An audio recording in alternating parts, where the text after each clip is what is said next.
Hello students, हम मनु श्रीवास्तव स्वागत करते हैं आपका सिलेक्शन धाम पर। और जैसा कि आपको पता है, ये हमारा रेगुलर वॉकअप सेशन है और आज हम लोग पढ़ने वाले हैं सिनोनिम। जी हाँ, सिनोनिम जो एग्जाम में करते हैं हमें बहुत ज़्यादा परेशान, लेकिन अब ऐसा कुछ भी नहीं होने वाला है। तो चलिए फिर शुरू करते हैं कि आज का हमारा फर्स्ट सिनोनिम क्या है। तो यहाँ पर हमसे एक क्वेश्चन पूछा गया कि परसिवियरेंस मीन्स क्या होता है। जी हाँ, परसिवियरेंस मीन्स क्या होता है। तो यहाँ पर हम ध्यान रखेंगे भाई, परसिवेरेंस का अर्थ होता है लगातार विश्वसनीयता के साथ कोई काम करना, दृढ़ता के साथ कोई काम करना, लंबे समय तक एक ही जैसे बने रहना, उसके लिए आता है परसिवेरेंस। और यहाँ पर एक वर्ड जो हमें दिख रहा है वो है स्टेडफास्टनेस, जो इसका बिल्कुल सही सिनोनिम होगा। जी हाँ, ध्यान रखेंगे। डिसिप्लिन का मतलब अनुशासन होता है, टॉलरेंस का मतलब सहना होता है, हम्बलनेस का मतलब विनम्रता होता है, लेकिन स्टेडफास्टनेस का मतलब होता है दृढ़ता, विश्वसनीयता, लगातार काम करना। और यदि आपको अपना पेपर निकालना है तो परसिवेरेंस या स्टेडफास्टनेस होना आप में के जीवन में सबसे ज्यादा जरूरी है। तो चलिए फिर देखते हैं कि इसके बाकी सिनोनिम कैसे होंगे। तो देखिए यहाँ पर है steadfastness, the quality of staying the same for a long time and not changing quickly. इसे बोलते हैं विश्वसनीयता या दृढ़ता, इसके लिए आ जाएगा।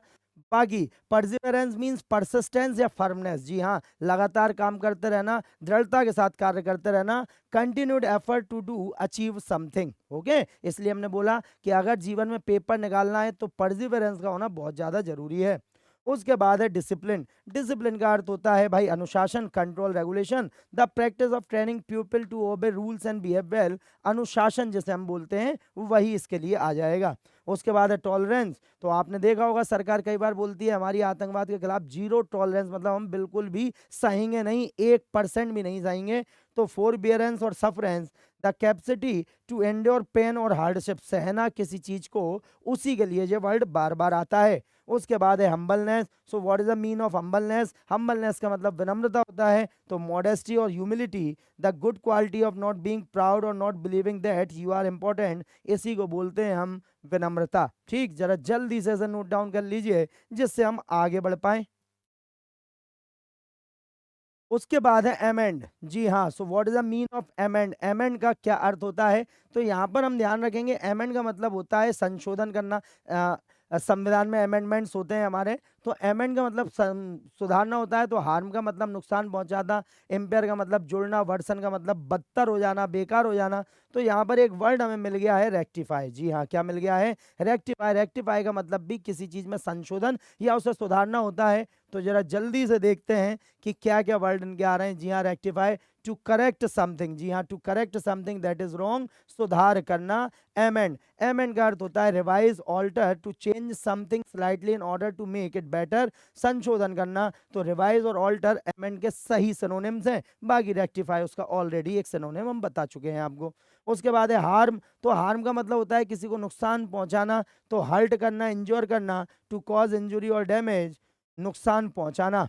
ठीक है। उसके बाद है एम्पेयर। एम्पेयर के लिए क्या होगा, तो एम्पेयर के लिए होगा भाई किसी चीज को कम करना, किसी चीज को नीचे गिरा देना। तो डिमिनिश हो जाएगा, रिड्यूस हो जाएगा। टू डैमेज समथिंग और मेक इट वीकर, कम करना या कमजोर करना, उसी के लिए एम्पेयर हमेशा पूछा जाता है। उसके बाद है वर्सन। तो वर्सन के लिए क्या आएगा भाई, किसी चीज को और बुरा कर देना, वर्ष से वर्सन कर देना। तो उसके लिए एक्सरबेट आएगा और डेटेरियोरेट आएगा, टू बिकम वर्स और टू मेक समथिंग वर्स, बदतर कर देना, किसी चीज को बुरा कर देना, उसके लिए ये वर्ड आएगा। इसे आप अच्छे से ध्यान रखेंगे। ठीक है, बिल्कुल अच्छे से ध्यान रखेंगे। जरा जल्दी से नोट डाउन कर लीजिए। उसके बाद है रेथफुल। जी हाँ, so what is the mean of wrathful. अब यहां पर हम ध्यान रखेंगे प्लीज्ड। प्लीज का अर्थ होता है खुश रहना, एमिएबल का मतलब मिलनसार, कॉर्डियर का मतलब भी मिलनसार। तो यहाँ पर एक वर्ड मिल गया हमें फ्यूरियस। जी हाँ, रेथफुल का मतलब होता है काफी ज्यादा गुस्से में, क्रोधित होना। तो उसके लिए वर्ड मिलेगा हमें फ्यूरियस। क्या मिलेगा, फ्यूरियस। तो देखें जरा क्या क्या वर्ड आपको मिलने वाले हैं आज। तो यहाँ पर एक वर्ड है फ्यूरियस, वेरी एंग्री, तो जो हमने बताया। तो रेथफुल, इनफ्यूरिएटेड और इनरेज्ड जिसे अपन बोलते हैं, full of characterized by intense anger, प्रकोप जिसे अपन बोलेंगे ना, कहते हैं ना अरे उसका प्रकोप हम लोगों पर निकल गया, मतलब हम उसके प्रकोप से डर गए, अर्थात अति गुस्सा, बहुत ज्यादा गुस्से की स्थिति। उसके बाद है pleased. So what is the mean of please? Please का मतलब खुश होता है, तो डिलाइटेड, ग्रेटिफाइड, हैप्पी और सेटिस्फाई अबाउट समथिंग, प्रसन्न जैसे हम बोलेंगे उसके लिए ही ये वर्ड आ जाएगा। उसके बाद है amiable. So what is the mean of amiable? Amiable किसे बोलते हैं? एमिएबल का मतलब होता है मिलनसार, जो आसानी से लोगों में घुल मिल जाए, जिसकी उपस्थिति से लोग अच्छा फील करें। तो कॉर्डियर और कर्टियस, फ्रेंडली एंड प्लीजेंट, मिलनसार जैसे हम बोलते हैं। उसके बाद है cordial. So what is the mean of cordial? Amiable और एफेबल वही है, प्लीजेंट एंड फ्रेंडली, मिलनसार जैसे हम बोलते हैं, बिल्कुल दिल को खुश कर देने वाला, उसी के लिए वर्ड आएगा। जल्दी से इसे नोट डाउन कर लीजिए। उसके बाद है वेवरिंग। जी हाँ, so what is the mean of wavering? Wavering का क्या अर्थ होता है? तो वेवरिंग का अर्थ होता है जो चीज अपनी पोजीशन चेंज करते रहे, इधर से उधर होती रहे, ऊपर से नीचे होती रहे।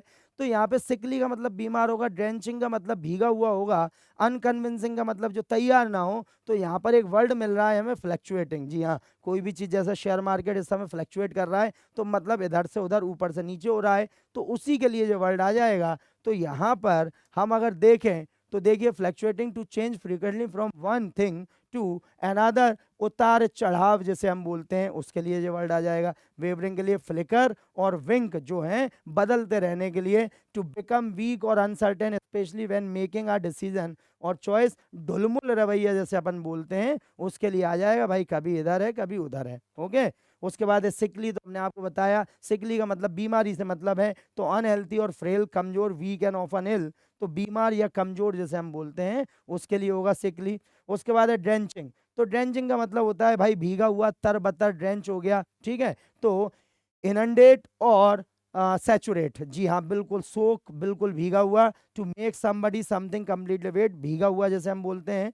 और उसके बाद है अनकन्विंसिंग। जी अनकन्विंसिंग मतलब जिस पे आप भरोसा नहीं करेंगे, आप कन्विंस नहीं है या दूसरा कन्विंस नहीं है, उसी के लिए। तो डाउटफुल है, ड्यूबियस है, failing to make someone believe that something is true और वैलिड, दुविधा में जैसे हम बोलते हैं, क्या बोलते हैं? दुविधा में जैसे हम बोलते हैं, उसी के लिए ये वर्ड आ जाएगा। ठीक है, चलिए। उसके बाद है परमिएट। जी हाँ, पहले आप एक बार इसे नोट कर लीजिए जल्दी से।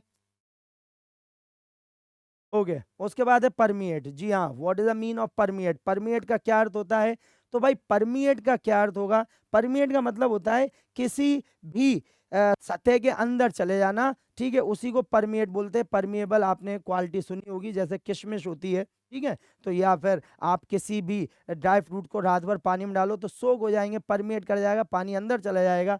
तो बस यहीं पर एक वर्ड आ गया है हमारा, जो मिल रहा है हमें, डिफ्यूज करना। जी हाँ, डिफ्यूज मतलब अंदर की ओर प्रवेश कराना, तो उसके लिए आ जाएगा। तो जरा जल्दी से हम देखते हैं कि क्या क्या सिनोनिम इस्तेमाल हैं। तो diffuse, spread throughout something, ठीक है। तो रिसना, किसी चीज में अंदर चले जाना, बाहर की तरफ बहाना, उसके लिए रिसना होगा। परमिएट के लिए इम्ब्यू और सफ्यूज हो जाएगा, spread out over a large area, बिखरा हुआ जैसे हम बोलते हैं, ठीक है, समेटा हुआ जैसे हम बोलते हैं, कि अंदर तक प्रवेश कर जाए, उसी के लिए आता है परमिएट, ठीक है। उसके बाद है एक्सक्यूड। एक्सक्यूड मीन्स क्या होगा? एक्सक्यूड मतलब क्या होगा भाई? बहना वही होगा, बाहर अंदर से बाहर की ओर जो चीज आ जाएगी उसे एक्सक्यूड बोलते हैं, ठीक है। ये अंदर से बाहर की ओर जाएगा, एक्सक्यूड मतलब है अंदर से बाहर की ओर, और परमिएट का मतलब होता है बाहर से अंदर की ओर, कि जब हमने ड्राई फ्रूट्स पानी में डाले तो वो क्या हो गए, उसमें पानी अंदर चला गया, ठीक है। और यहाँ पर बहने के लिए आ जाएगा जो चीज अंदर से बाहर की ओर आ रही है, तो एक्सक्यूड हो जाएगा। ड्रिबल और percolate, to produce from the inside and spread out slowly, ठीक है। उसके बाद है continue. So what is the mean of continue? Continue के लिए क्या आ जाएगा? कैरी ऑन और रिज्यूम आ जाएगा, ठीक है। तो कैरी ऑन और रिज्यूम मतलब भाई जारी रखना, टू कीप हैपनिंग, जारी रहना। और उसके बाद है रिमेन। रिमेन का मतलब होता है अंत तक बने रहना, लंबे समय तक बने रहना। तो लास्ट और abide, to stay in the same place और इन द सेम कंडीशन, अवशेष या बचा हुआ जैसे हम कहते हैं। जरा जल्दी से नोट डाउन कर लीजिए। तो देखा आपने कितनी आसानी से हमने आज अपनी एक पूरी की पूरी क्लास ले ली। बस आप अपने आप को ध्यान रखिए कि यदि आप थोड़ा थोड़ा करके अपना खजाना बढ़ते रहेंगे वॉकेब का, तो एक दिन आप बहुत ज़्यादा अमीर हो जाएंगे, और इस अमीरी की वजह से आपका सिलेक्शन हो जाएगा। तो चलिए फिर मिलते हैं अपने नेक्स्ट वीडियो में। अपना ध्यान रखिए, पढ़ते रहिए, बढ़ते रहिए। जय हिंद, जय भारत।